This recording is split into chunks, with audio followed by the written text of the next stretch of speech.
자, 이번 시간에는 Q에 대해서 알아보도록 할게요. 지난 시간에는 스택에 대해서 알아봤죠?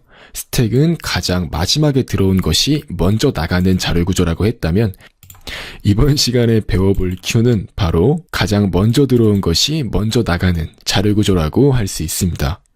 Q 또한 대표적인 자료 구조의 일종이라고 말씀을 드렸죠. 마치 은행 창구와 같이 먼저 번호표를 뽑은 사람이 먼저 서비스를 받듯이 먼저 들어온 것이 먼저 나가는 식으로 데이터를 처리하는 자료 구조라고 할 수 있습니다. 자, 중간에 새치기 같은 거 할 수 없고 무조건 먼저 들어온 것이 먼저 나가는 구조라는 점에서 Q는 굉장히 다방면으로 활용이 됩니다.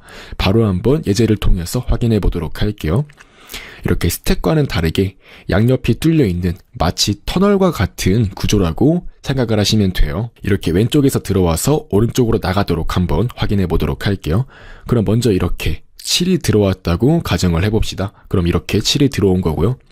이렇게 5가 들어오면 마찬가지로 5가 또 왼쪽에서 이렇게 들어간 것을 확인할 수가 있고, 이렇게 4가 또 들어오게 되면 왼쪽으로 데이터가 들어옵니다. 그래서 이제 이후에 삭제 명령을 만나게 되면 가장 먼저 들어왔던 이 7이 빠져나오는 것을 알 수가 있어요. 즉 들어오는 것은 왼쪽부터 나가는 것은 오른쪽부터 라고 할 수 있는 거죠. 또한 이제 이렇게 6이 들어오게 되면 이렇게 6이 왼쪽으로 자리를 잡는 것을 알 수가 있고, 이렇게 마지막으로 삭제가 또 이루어지게 되면 5가 나가는 것을 확인할 수 있습니다. 그래서 결과적으로 이렇게 Q에는 6과 4가 남게 되는 구조죠.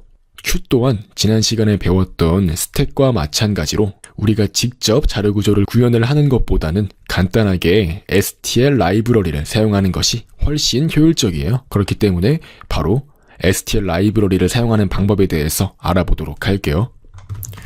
자, Q 같은 경우도 마찬가지로 C++에서 제공하는 STL Q 라이브러리를 사용하면 간단하게 이용할 수가 있어요.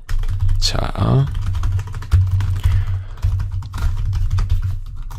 먼저 이렇게 Q 안에 인트형, 즉 정수형 데이터 값이 담길 수 있도록 만들어 줄게요. 자, 이렇게 먼저 값으로 7을 넣어주고, 그 다음 값으로는 5를 넣어주고, 그 다음 값으로는 4를 넣어주고, 이후에 Q에서 남아있는 값들 중에서 가장 먼저 들어온 값을 빼낼 수 있도록 만들어 주는 거예요.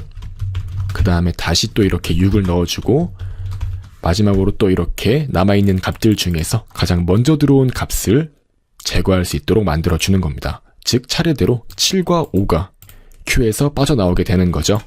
이제 이렇게 간단하게 코딩을 한 뒤에 Q 안에 남아있는 결과들을, 데이터들을 하나씩 출력할 수 있도록 만들어 줄게요. 자, 이렇게 현재 Q의 가장 앞에 있는 값을 출력한 뒤에 Q에서 데이터를 빼낼 수 있도록 만들어 주는 겁니다.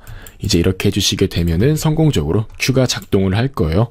이제 한번 실행을 해보도록 할게요. 그럼 이렇게 4와 6이 출력이 되는 것을 알 수가 있고요. 자, 이렇게 4와 6이 차례대로 Q에서 빠져나와지면서 출력이 이루어진 거라고 할 수 있습니다. 네, 이렇게 이번 시간은 간단하게 이 Q 자료 구조에 대해서 공부를 하고 실제로 C++에서 어떻게 Q를 간단하게 사용할 수 있는지에 대해서 알아보는 시간을 가져보았습니다. 지난 시간과 이번 시간에 이어서 스택과 Q에 대해서 알아보는 시간을 가져보았습니다.